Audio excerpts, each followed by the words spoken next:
अच्छा जी, आज की हमारी जो एक्सरसाइज है वो उसी तरह से जैसे हम रूटीन में करते आ रहे हैं कि एक कोई भी मैकेनिकल कंपोनेंट लेते हैं, उसके ऊपर हम लोग काम करेंगे। यहाँ पे अगर इस कंपोनेंट को थोड़ा गौर से देखें, सबसे पहले हम 3D को ओवरव्यू करते हैं। हमारे इस ट्रेनिंग के सेशन में आपको एक चीज़ का फ़ायदा हो रहा होगा कि हम साथ साथ ड्राइंग को भी स्टडी कर रहे हैं। यानी जहाँ पे हम 3D मॉडल पे काम कर रहे हैं या सॉलिड वर्क्स पे काम कर रहे हैं, वहाँ पे पैरेलल हम ड्राइंग को पढ़ना भी सीख रहे हैं कि ड्राइंग कैसे पढ़ी जाती है। तो यहाँ पे ये एक जो छोटा सा पार्ट हमें नज़र आ रहा है, इसमें अगर आप देखें तो बॉटम पे एक प्लेट है जिसके दो एजेस हाफ राउंड आ रहे हैं, इधर से भी हाफ राउंड, इधर से भी हाफ राउंड, और उसकी साइडों पे ये सपोर्ट है जो उसको ऊपर वाली साइड पे लिंक कर रही है। इस साइड पे ये डायरेक्शन है और उस साइड से वो टेपर डायरेक्शन है, वो पीछे से नज़र आ रही है। और उसके बाद इसके ऊपर उसी तरह से एक और प्लेट है छोटे साइज़ में जो कि इन सुराखों के अलाइंड है, पीछे से भी और आगे से भी। और उसके बाद इसके ऊपर जितना नीचे वाली बेस प्लेट का बाहर से साइज़ है उतना ही उसके बाहर वाला रिंग एक बना हुआ है जो इसके इन दो, ये जो दो पट्टियाँ साइडों पे एक्सटेंड हुई हैं, एक यहाँ पे है और एक यहाँ पे है, ये ओके हमें यहाँ पे नज़र आ रही है, एक इस साइड पे और एक इस साइड पे। उसके साथ बाहर वाला रिंग जो है वो जुड़ा हुआ है और बाहर वाला रिंग टेपर में है, यानी इस पॉइंट से उसकी वैल्यू 0 है और यहाँ से वो 10 डिग्री, यहाँ पे आप देखें यहाँ से वो 10 डिग्री पे ऊपर उठा हुआ है। तो इसको अगर हम देखें तो हमारे पास ये देखें, सबसे पहले तो हमने जब इसको बनाना शुरू करेंगे तो बनाने के लिए हमने सबसे पहले देखना है कि ये वाली नीचे वाली बेस बनाएंगे। बेस बनाने के बाद फिर हम उसके अप साइड पे ये वाला जो रिंग बाहर लगा हुआ है ये लगा देंगे। इसको साइडों पे ये पट्टियाँ 1 बाय 1 लगा देंगे, पहले इधर लगाएंगे फिर उधर लगाएंगे। अब इसके ऊपर ये जो एक प्लेट ऊपर लगी हुई है, इसके साथ यहाँ पे ये लिंक हुआ है और वो टेपर ये नज़र आ रही है उसकी, ये वाली टेपर यहाँ पे ये वाला रिंग टेपर में है, यहाँ से उसकी 10 डिग्री की टेपर आ रही है और ये उसका साइड व्यू नज़र आ रहा है, यहाँ पे उसकी ये साइड की पट्टी नज़र आ रही है, ये पट्टियों का क्रॉस भी यहाँ पे नज़र आ रहा है। अब इसकी अगर डायमेंशन की बात करते हैं तो यहाँ से लेके यहाँ तक उसकी जो डायमेंशन है वो 200 है। उसके बाद ये जो अंदर वाला साइज़ उसका 80 है, बाहर 100 है, इसका मतलब है कि ये 10 इधर और 10 इधर थिकनेस आएगी उसकी। ये वाली जो उसको पट्टियाँ लगी हुई हैं, पट्टी का जो स्टार्ट है वो 25 के डिस्टेंस पे है, एक साइड से 50 पे और फिर 25, फिर 50, फिर 25 और फिर यहाँ पे आगे 50 बचेगा। तो इस तरह से ये पट्टी जब उसको यहाँ पे लगी तो इस एज से इसकी जो डिस्टेंस बनता है वो 50 का बनता है। और दूसरी सेंस में अगर हम बात करें तो ये ऑलरेडी इस सेंटर से उसका ये रेडियस भी 50 ही है। इसका मतलब है कि इस सेंटर लाइन के अलाइन यहाँ पे ये रिब उठेगी, स्पोर्ट उठेगी जो ऊपर जाके अटैच हो जाएगी और एक साइड पे ये लगेगी और ऊपर जाके अटैच हो जाएगी। और उसके अलावा इसमें ये जो होल हुआ हुआ उन्हीं सेंटर्स पे होल हुए हैं जिसका रेडियस 15 है, यानी 30 मिलीमीटर का इसमें ये होल है जो कि ऊपर से नीचे तक आर पार जा रहा है। इस बेस प्लेट की जो थिकनेस हमें यहाँ पे मिली 15 मिली, अप साइड पे जो प्लेट लगी हुई है उसकी थिकनेस हमें 10 मिली और इनका आपस में जो फासला है बॉटम टू टॉप वो 90 मिलीमीटर। इसके अलावा इसमें कोई ऐसी खास डायमेंशन नहीं है। ये उसके रेडियस यहाँ पे हमें मिल रहे हैं। ये जो अंदर पट्टी ऊपर वाली साइड पे चल रही है वो 50 है उसकी जो विड्थ है और लेंथ उसकी उसी सेंटर के ऊपर बेस कर रही है और साइडों के उसका रेडियस 25 हो गया। तो अब इसको हम जब बनाएंगे तो बनाते वक्त बहुत आसान है। टॉप प्लेन के ऊपर हम सबसे पहले ये नीचे वाला पोर्शन बनाएंगे, फिर हम ऊपर वाला पोर्शन बनाएंगे, फिर हम इसके बाहर ये जो रिंग बाहर लगा हुआ ये बनाएंगे, फिर इसको टेपर काटेंगे और फिर साइडों पे पट्टियाँ लगा के इसको होल कर देंगे। सॉलिडवर्क्स पे चलते हैं, इसका आगाज़ करते हैं। जैसे हम सॉलिडवर्क्स पे जाएंगे, न्यू फाइल, आपकी प्रैक्टिस में वो चीज़ रहनी चाहिए कि सबसे पहले हमने उसके यूनिट सेट करने हैं। हमारे पास यूनिट है मिलीमीटर्स के, तो मिलीमीटर यूनिट सेट करने के बाद हम उसके टॉप प्लेन पे आएंगे, स्केच करेंगे, टॉप प्लेन पे स्केच किया और यहाँ पे हमारे पास स्ट्रेट स्लॉट का ऑप्शन मौजूद है। हम स्ट्रेट स्लॉट के ऑप्शन को ऑन करेंगे और यहाँ से ये देखिए ये दूसरे वाला फीचर हम यूज़ कर रहे हैं क्योंकि हमने दो सूरतें हमारे पास, एक ये कि हम सेंटर से एक जैसा दोनों साइडों पे चले जाए, दूसरा किसी एक को सेंटर पे ले ले, तो मैं सेंटर से दोनों को एक साइड पे करता हूँ। तो ये देखिए पहला पॉइंट, दूसरा पॉइंट और फिर ये तीसरा पॉइंट। यहाँ पे देखिए मैं इसको पहला पॉइंट, अच्छा पहला पॉइंट ये दिया, अब वो सेंटर से दोनों साइडों पे इक्वल फासला दे रहा है। दूसरा पॉइंट दिया और तीसरे पॉइंट पे उसकी स्लॉट का डायमीटर बनेगा या रेडियस या विड्थ उसकी सेट होगी। यहाँ पर रहते हुए आप देखिए कि उसकी जो पैरामीटर्स हैं एक्स और वाई 0 आ रहा है। हाइट उसकी यहाँ पे सेट कर दे, हाइट हमने चूँकि हम बॉटम वाला बना रहे हैं तो हाइट उसकी यहाँ पे हम देंगे 100, और उसके बाद उसकी जो विड्थ बनती है वो यहाँ पे बनेगी 100। 100 कहाँ से? सेंटर से सेंटर की 100 बनेगी। तो इस तरह से हमने इसको स्लॉट को यूज़ किया, स्लॉट की कमांड को यूज़ किया। इसको मैं एग्जिट करता हूँ स्केच को, तो ये देखें इसको एक्सट्रूड कर दें। इसका एक्सट्रूड था 15 मिलीमीटर का, तो मैंने यहाँ पे उसकी वैल्यू 15 कर दी और इसको ब्लेंड के साथ ही अप साइड पे मैंने इसे एक्सट्रूड किया और ये वाली चीज़ हमारे पास बन गया। अब हमने इसके ऊपर यदि बॉटम से अगर इसकी वैल्यू लेते हैं तो 90 अप जाके इसने नीचे की तरफ 10 आना है। यहाँ पे देखें बॉटम से अप साइड पे फिर 10 नीचे, और इनका आपस में अगर हम गैप देखेंगे तो 90 में से 10 और 15 माइनस कर दें तो ये आपके पास 65 रह जाएगा। ठीक है, तो अब दो तरीके हैं। एक ये है कि आप यहाँ से ऊपर ऑफसेट लगाएं और उस ऑफसेट के ऊपर आप ये सारा काम करें। दूसरा तरीका वही जो हमने पहले भी किया है कि बॉटम से ही रहते हुए आप इसको भी बनाएं और इसका वैसे एक्सट्रूड में ऑफसेट वैल्यू दे दें। लेकिन अभी चूंकि हमने प्रैक्टिस करनी है तो हम एक डेटम जो ऑलरेडी हमारे पास पड़ा हुआ है, दूसरा डेटम हम टॉप पे यहाँ पे 90 डिस्टेंस पे जाके क्रिएट करते हैं।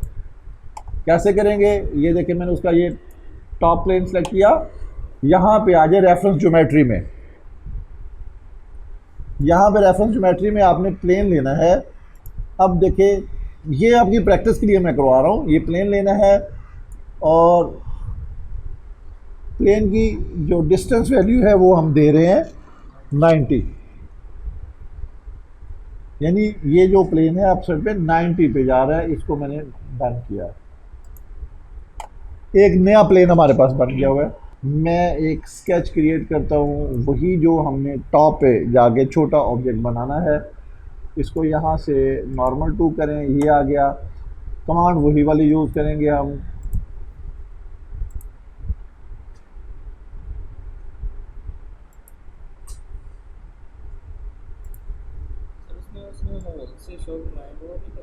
वो एंड पे होगा। कौन से होगी? ये वाले, और ये वो रेफरेंस पॉइंट बताए कि ये पहला पॉइंट, ये दूसरा, वो तो पॉइंट मार्क किए हुए सिर्फ। अच्छा, यहाँ पे इसकी जो हाइट है वो मैं 50 लिख रहा हूँ। इधर से इसको 100 पूरा किया। अब जो कि इसकी ये वाली हाइट चेंज हो गई है, ये हाइट 50 रह गई है और ये ऑटोमेटिकली उसके रेडियस भी डाउन हो जाएंगे। अगर यहाँ पे 50 है तो रेडियस 25 ऑटोमेटिकली हो गया ना, हमें नहीं करने की जरूरत। आप अगर इसको देखना चाहते हैं तो आप यहाँ से चेक करें, ये देखें 25, ठीक है। अब ये 25 के साथ उसने इसको स्ट्रॉन्ग कर दिया। अगर आप इसकी भी ये लेंथ देखेंगे तो 100 पूरी है लेंथ वो भी। तो इस तरह से ये हमारी ज्योमेट्री यहाँ पे बनी। अब इसके यहाँ से ये वाली जो रिब्स लगी हुई हैं, ये वाली जिनका साइज 25 है, ठीक है। ये देखिए यहाँ से 25। अब एक साइड हमने इधर बढ़ानी है और एक साइड हमने इधर बढ़ानी है।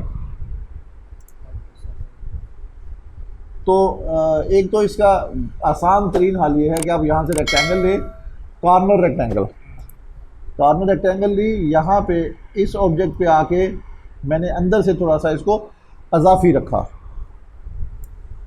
और इसी तरह से इस कॉर्नर से ली और अंदर से थोड़ा सा अजाफी रखा।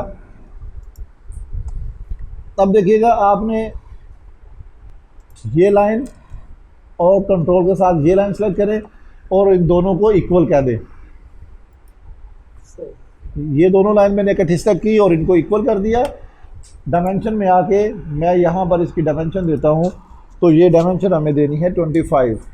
ये देखें, अगर ये 25 है तो ये भी 25 होगी। और ये कोसेंट्रिक किसके है? इस सेंटर के, यानी सेंटर से इधर या ये सेंटर से इधर नहीं जाएगी, इन साइड पे बढ़ेगी।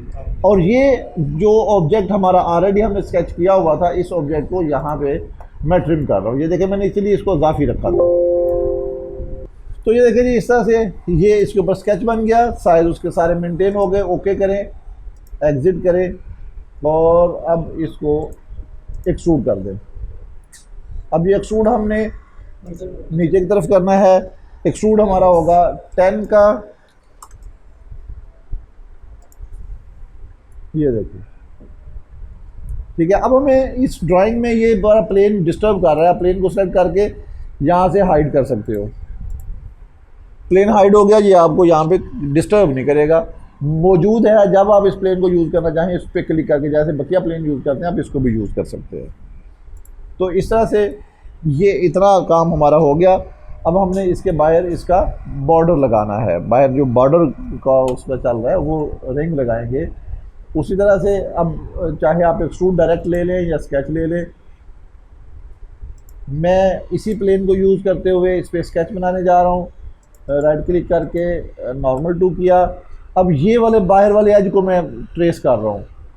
कन्वर्ट एंटिटी की मदद से सिलेक्ट चेन करें, एक हिस्सा सेलेक्ट करूँगा तो वो ऑटोमेटिकली बकिया को सिलेक्ट कर लेगा। ये चेन सिलेक्शन उसने ले ली, इसको डन करें तो ये उसने बाहर एक बाउंड्री ड्रॉ कर दी। ऑफसेट हमारे पास एंटिटी मौजूद है, इसको जो इसकी थिकनेस आ रही है वो हमारे पास 10 की ही थिकनेस आ रही है। मैंने इस ऑब्जेक्ट को सिलेक्ट किया,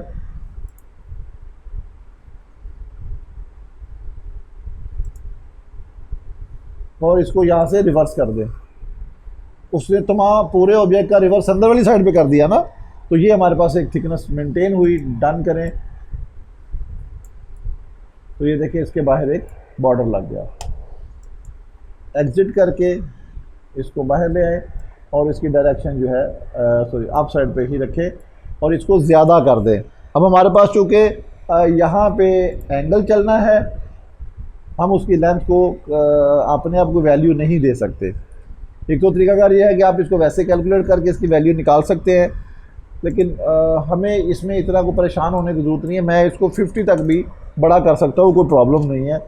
ये एक्सट्रूड करके इस फॉर्म में रखें। ये देखें ऑब्जेक्ट ऑटोमेटिकली नीचे उसके साथ लिंक हो गया। अच्छा, अब यहाँ पे एक मसला ये है कि हमने उसके टॉप पे काम किया है ना। जब हम उसके टॉप पे काम करेंगे तो ये तो हमें नीचे से इसके बराबर करना था। अच्छा, अब हमसे अगर ये गलती हुई है तो हम इसके ऊपर राइट क्लिक करके एडिट में जाएंगे। तो ये कह रहा है कि आपने जो स्केच बनाया है, ये जो स्केच बनाया था वो कहाँ पे था, स्केच प्लेन उसका कौन सा था।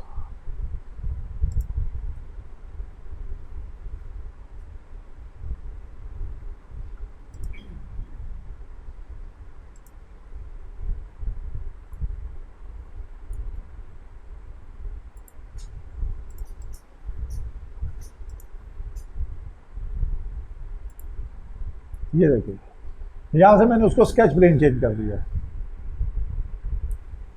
दोबारा से देखिएगा, इस पर राइट क्लिक किया, एडिट फीचर पे गए। अब इस वक्त उसने स्केच प्लेन लिया हुआ है, ठीक है, जो हमने उसको दिया था स्केच प्लेन। अच्छा, मैं वो स्केच प्लेन छुड़वा के उसको यहाँ पे लाना चाहता हूँ कि ये वो इस सरफेस को रेफरेंस ले। तो मैं स्केच प्लेन की बजाय यहाँ पे उसको सरफेस फेस कहता हूँ। सरफेस फेस या प्लेन कोई भी हम नया दे सकते हैं। कौन से वाला, ये बॉटम वाला। अब वो स्केच वहाँ से मूव हो गया है, यानी स्केच वहीं पे पड़ा हुआ है, लेकिन वो कहाँ पे आ गया, अब वो बॉटम वाले पे आ गया।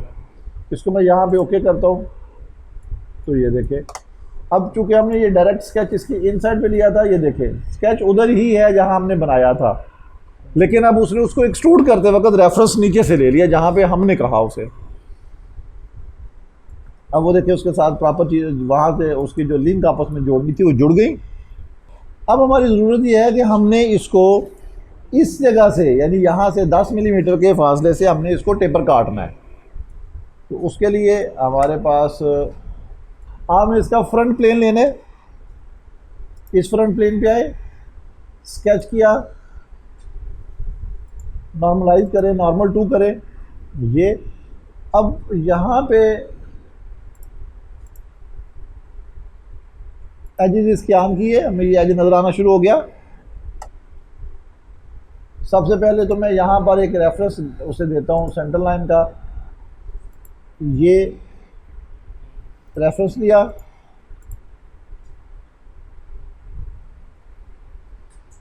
इस ऑब्जेक्ट को सेलेक्ट करके इस पे लेके आए और कॉन्सिडेंट किया, वो एज के साथ आ गया। अच्छा, अब यहाँ से हम एक लाइन ड्रा कर रहे हैं, ये देखें, जो कि इसको बाहर तक लेके जाए, और यहाँ से इसको मैंने लाके इस पे छोड़ा, एक रेक्टेंगल बन गया, और सॉरी क्लोज ऑब्जेक्ट एक बन गया। अब इसका यहाँ पे एंगल सेट करें, यहाँ से लेके इस एज तक इसका एंगल कितना था, 10 करना था हमने, ऐसे ही है। 10 किया, स्केच से बाहर आ जाए और फीचर में जाके इसको एक्सट्रूड कट कर दे।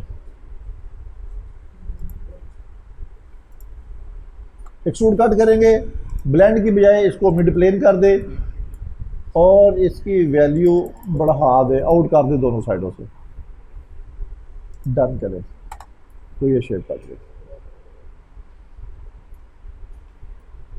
ठीक है, ये वो वाली शेप जो वहां पे नजर आ रही है, वो वाली यहाँ पे कट गई है। अब इसके बाद हमने इसके यहाँ पे ये 2 रिब्स लगी हुई हैं, वो रिब्स लगानी है। एक्सट्रूड बॉस पे आए और इसकी कोई एक साइड यहाँ पे मैंने देखे, जो एक साइड पे हमने, मतलब अगर इस साइड पे हम देखते हैं तो ये ऊपर से जुड़ के नीचे तक आया हुआ है। ये देखिए, यहाँ से यहाँ तक ये जो हिडन है वो पीछे वाला है, जो फ्रंट वाला है वो इधर से है।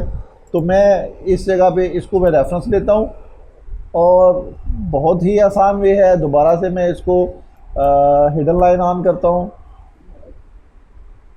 राइट क्लिक करके नॉर्मल टू करें, ये लाइन ली इस एज से लेके इस एज तक, और उसके बाद यहाँ पे चूँकि हमारे पास रेफरेंस नहीं है, डायमेंशन है, यहाँ से आप सिंपली एक लाइन लगाए, इस एज से लेके मैं इस एज तक वैसे कहीं पे लाके छोड़ देता हूँ। उसके बाद आपने क्या करना है, इन दोनों लाइन को सिलेक्ट करना है और इनको पैरेलल कर देना है। अब ये दोनों पैरेलल हो जाएंगी, इनके बिटवीन डिस्टेंस हमें देने की ज़रूरत नहीं, क्योंकि रेफरेंस बेस्ड है, जो भी वैल्यू है वो यहाँ पे आ रही है। अब अगर आप इसको क्रॉस चेक करना चाहते हैं तो यहाँ से लेके यहाँ तक की वैल्यू, ये देखिए 25 आ रही है। इसी तरह से इधर से लेके इधर तक की वैल्यू भी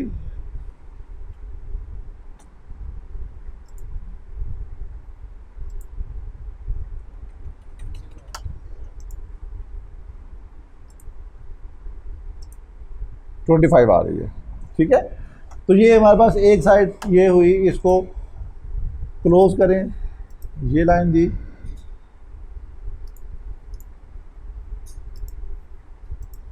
ये लाइन दी, इसको एग्जिट कर दें। ये देखें किस साइड पे इसको करना है, यहाँ से इसकी पोजीशन चेंज करें और इसकी थिकनेस जो है वो 10 की, तो ये ऑब्जेक्ट इस साइड पे बन गया। ये देखें, ठीक हो गया। अब यहाँ से फिर ये फेस ले, इसके ऊपर स्केच करें। स्केच करने के बाद आपने उसी तरह से लाइन ड्रा करनी है, यहाँ से ये लाइन पकड़ी और इधर से इसके रेफरेंस के साथ यहाँ पे ये लाइन लगा देते हैं। मैं फ़िलहाल इसको लाइन को यहाँ पे लगाता हूँ। व्यू में इसको मैंने हिडन ऑन किया और नॉर्मल टू किया। ये अब इस ऑब्जेक्ट को इसके साथ पकड़ के सेंट्रिक किया। ठीक है, यहाँ से ये ऑब्जेक्ट ऑलरेडी इसके साथ एक कोसेंट्रिक लगा हुआ है, इसके साथ पहले था, इसके साथ भी हो गया। और अब इसको हम ऑफसेट भी दे के, ऑफसेट दे नहीं सकते क्योंकि हमारे पास यहाँ पे कोई वैल्यू नहीं है उसकी डिस्टेंस की, तो दूसरा तरीका फिर वो लाइन इस एज से लेके हम यहाँ तक कहीं पे ला के छोड़ दें। और चूँकि ये कोसेंट्रिक है, उसने यहाँ पे पॉइंट दे दिया, ये हमारा सिर्फ लाइन तक कोसेंट्रिक है, वो एज तक है इंटरसेक्शन के। यहाँ से इन दो लाइनों को सिलेक्ट करके इनको पैरेलल करें, ये उसने खुद ही एडजस्ट कर दिया, इसकी वैल्यू भी मेंटेन हो गई। और लाइन के साथ इनको यहाँ पे क्लोज करें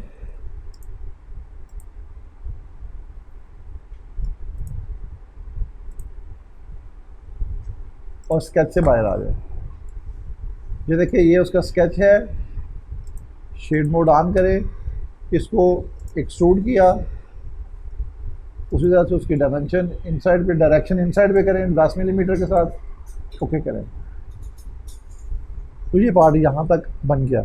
अब उसके बाद इसमें होल रह गए हैं, तो होल लगाने का तरीकाकार ऑलरेडी हमने बड़ी दफ़ा डिस्कस किया है। होल विज़िट भी अगर आप लेना चाहें तो आप होल विज़िट भी ले सकते हैं। इसमें थ्रू आल होल मैं ले रहा हूँ।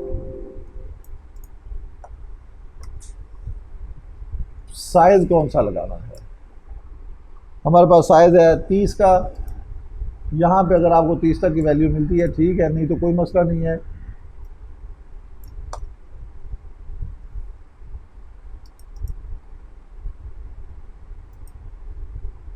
थ्रू आल का ऑप्शन लें, पोजीशन सेट करें। ये मैंने ये सरफेस ली उसके लिए, और उसके बाद यहाँ पे ला के उसको मैंने एक होल यहाँ पे रखा और एक होल इस जगह पे रखा। डायमेंशन में आके डायमेंशन को छोड़ा, मैंने ये एज सेलेक्ट किया और इसको मैंने कोसेंट्रिक बोला, ठीक है। ऐसे ही इसको ओके करें, ये एज पकड़ा और ये बाहर वाली कर्व को पकड़ा और इसको कोसेंट्रिक बोला, वो खुद ब खुद उसके सेंटर में ले गया उसे। इसको ओके करके उसकी टाइप में आ जाए।